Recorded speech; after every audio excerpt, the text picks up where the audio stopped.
Welcome back to All This Math. This next problem deals with subtraction, and we're gonna knock this out kind of quick, right? You see behind me, it says 20 minus 27. 20 minus 27. That means 20 take away 27. So basically what we're doing is, if you think of this in terms of the number line, right? If you were on a number line, you would start at 20 because you always start at the first number in the expression. So you start at 20. And then because we're subtracting, we're moving to the left on the number line. We're moving to the left on the number line. So imagine you start at 20, right? Start at 20, and then you move 27 spaces to the left. So you move 27 spaces to the left, you're gonna pass 0 on the number line. Because if you go 20 spaces, you're gonna be at 0. But remember, you're going 27 spaces. So that's why you know you're gonna pass 0. So you're gonna keep going, you're gonna go to -1, -2, -3, -4, -5, -6, then -7. You're gonna stop at -7. That's your 20 plus the 7 to make 27.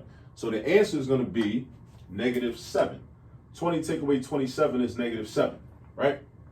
Another way to think of this is in terms of a real life application. Let's imagine a financial situation.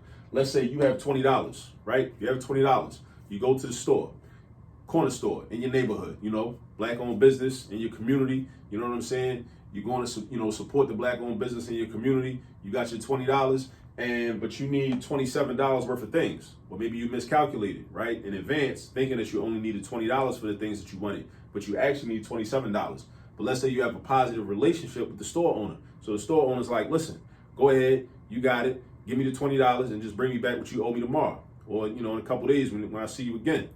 So the thing is, what you got to think about is, okay, well, how much am I still going to owe you? You're still going to owe them $7. You're still going to owe them $7. And owing we see as a negative thing. So that's why there's a negative sign. There's a -$7. All right. Now, some textbooks will also tell you to approach a problem like this by basically reordering the numbers by putting the larger number in front. Right? So basically take the absolute value of both of these numbers, right? Or not necessarily. Well, change this think of this as a positive 27, and then kind of switch the order around. So then you got 27 take away 20. And if you know your subtraction facts, right? If you know your subtraction facts, you got 27 take away 20, and that gives you 7, right? But that's not the final answer. That's not the final answer because that's not the original problem. The original problem was 20 take away 27. But now we're saying 27 take away 20. So 27 take away 20 gives you 7. So that means there's a difference of 7 between these two numbers. But then you got to go back and look and say, okay, well, the bigger number was negative. So because it's -27, the bigger number originally was negative. So that means your answer should be negative. And that's another way to do this problem. So you got that way to do the problem, switch the numbers around, put the bigger number out front, and then do the subtraction, and then say, okay, well, which number was the bigger number? From the beginning, the bigger number was a 27, right? The bigger number is a 27, right? But from the beginning, it was negative because it had a minus sign in front of it. So that means your answer should be negative. That's one way to do this problem. Another way to do the problem is to think about the number line.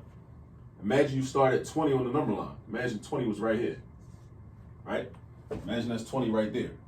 And then because we're subtracting, when we use the number line, subtraction means that we're being instructed to move to the left. So move that way. So that means you're going to go 21, not 21, I'm tripping. You go 19, 18, 17, 16, 15, so on and so forth, right? It's 27 spaces. By the time you go 27 spaces, you're going to stop at -7. That's what's going to happen. All right. So like I said, just a little quick problem, quick example about subtraction, just to remind us of some methods for subtracting a larger quantity from a smaller quantity. All right. Now go get some practice, and I will see you on the next video. Peace.